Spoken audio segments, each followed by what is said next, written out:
Oferecimento Unimed. Este é o plano. Pós-graduação é na Unimar. Valorize-se.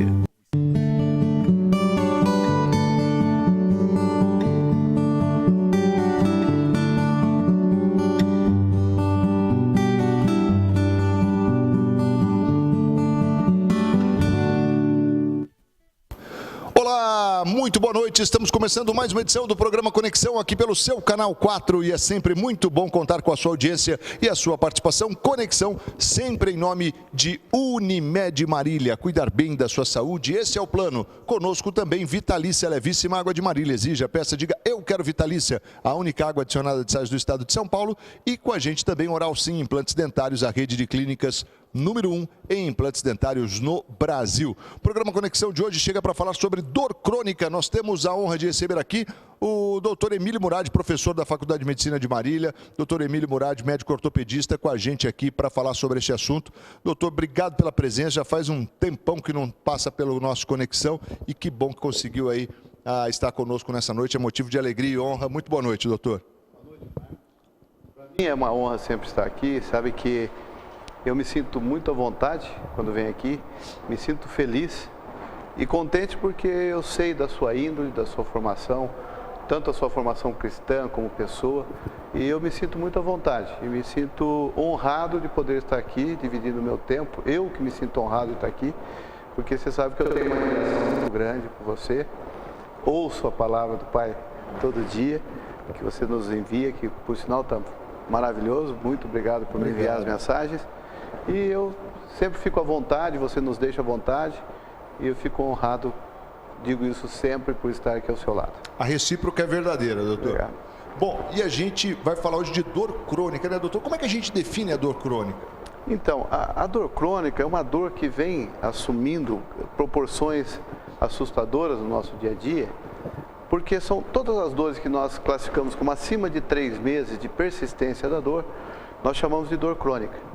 E ela às vezes é muito confundida e até às vezes erroneamente ou assim, levineamente, essa dor é uma fibromialgia, e toda dor que passa de um tempo é classificada como fibromialgia. Então, e na verdade, a dor crônica são aquelas dores persistentes, quer dizer, é uma dor que perdura por mais de 3 meses e tem várias causas que podem estar agregando essa dor e mantendo essa dor.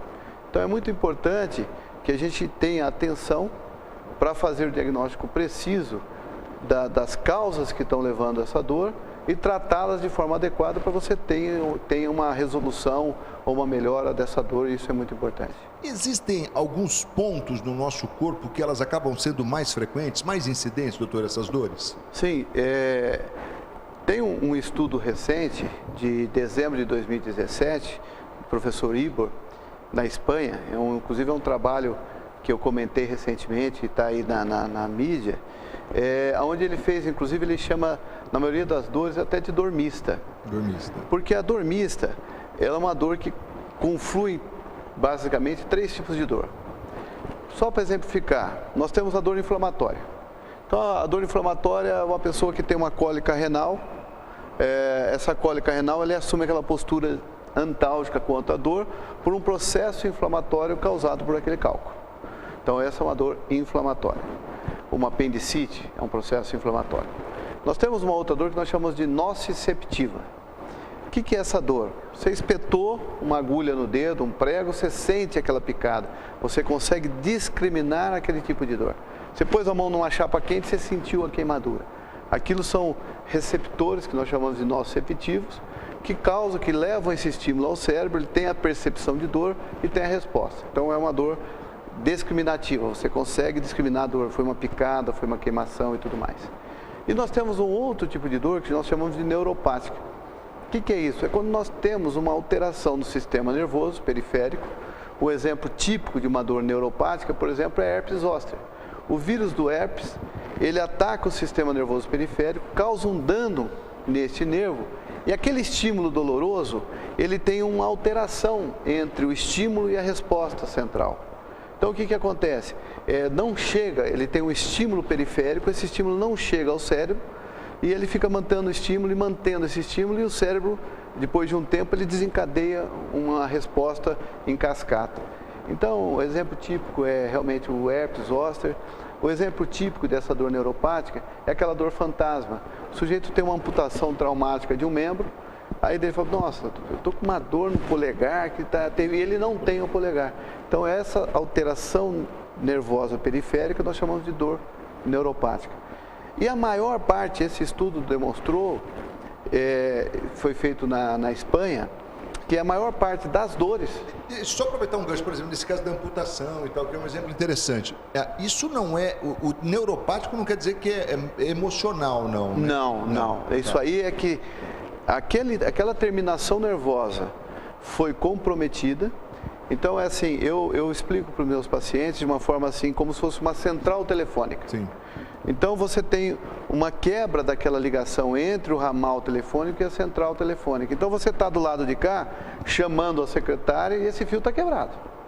Então, essa informação não chega até o cérebro, não chega até a central, e a central não responde, porque a resposta central, a gente fala que são respostas inibitórias.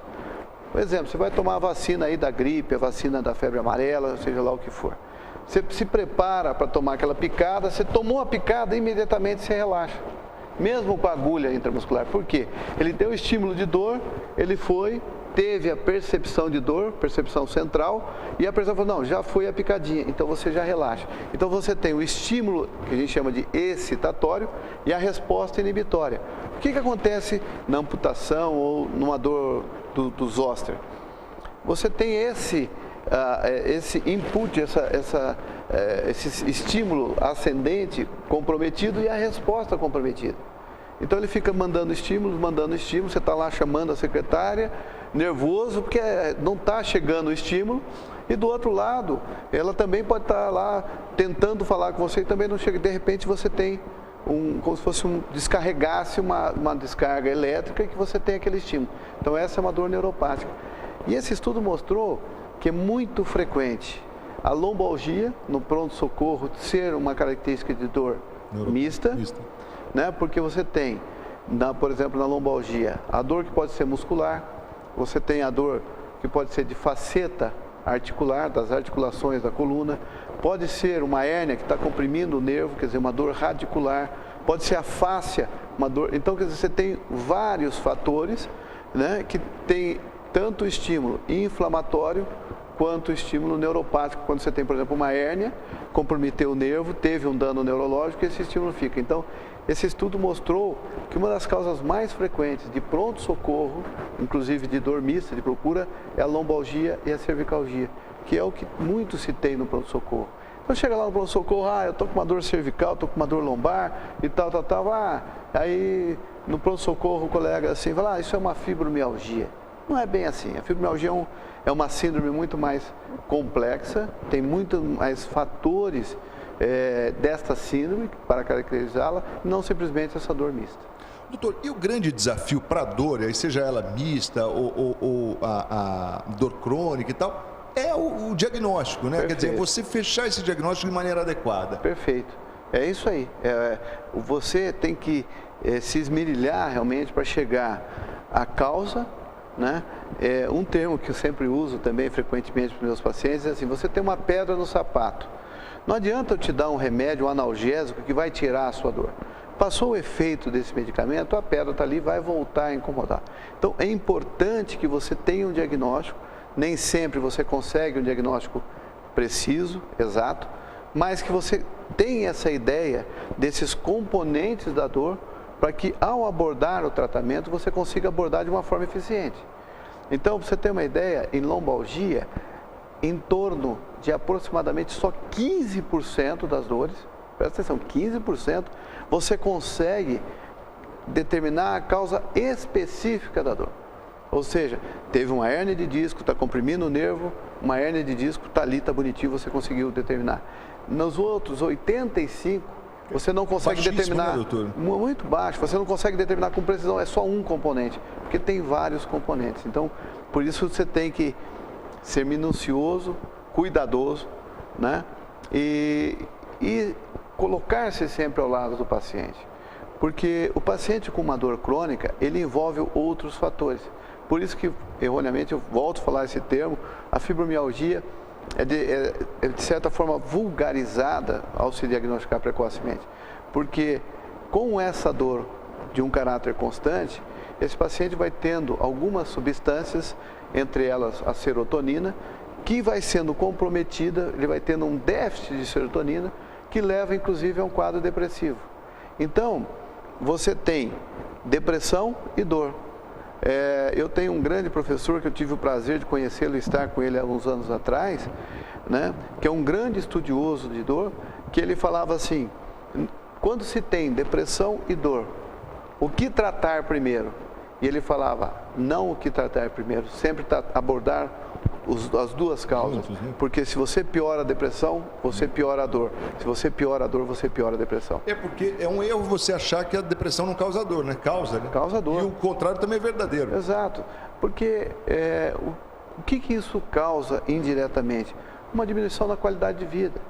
Então, esse comprometimento de qualidade de vida, a pessoa com dor, hoje vai ter uma festa, hoje tem uma festa, dia dos namorados, tem um casamento, ela não quer ir, ela fala, eu não vou, porque eu vou ficar sentado, depois eu vou ter uma dor nas costas, não consigo andar, ou eu vou chegar lá mancando, as pessoas vão perceber que eu estou mancando, vão pensar o que de mim, então ela vai se reprimindo, ela vai se fechando dentro do seu casulo, e isso vai trazendo, além da depressão, outras comorbidades. Se essa pessoa tem uma depressão e ela de repente ela tem dor e ela tem uma diabetes, ela não consegue caminhar. Então ela não anda, ela não consegue melhorar a sua diabetes, então há um comprometimento da diabetes. Ela tem um problema de pressão alta, ela de repente não consegue fazer uma atividade física. Então tudo isso acaba por comprometer essa grande síndrome que é a síndrome dolorosa. Legal, olha, a gente vai para o intervalo rapidinho, volta para falar mais aqui da dor crônica e inclusive falar um pouco dessa relação, né, da depressão, os fatores emocionais também com as dores. A gente vai para o intervalo e a gente vai falar também hoje de outra situação que tem sido aí motivo de estudo e preocupação, que é o text, agora o meu inglês é ruinzinho, é text neck. Exato, é isso, doutor? Perfeito. A gente vai falar daqui a pouco sobre isso, para você que faz o uso aí do smartphone com frequência. Fique atento, a gente vai falar já já, sempre em nome de Unimed Marília, cuidar bem da sua saúde. Este é o plano Vitalícia Levíssima Água de Marília e Oral Sim Implantes Dentários, a rede de clínicas número 1 em implantes dentários no Brasil. Não sai daí não, a gente volta na sequência. Até já.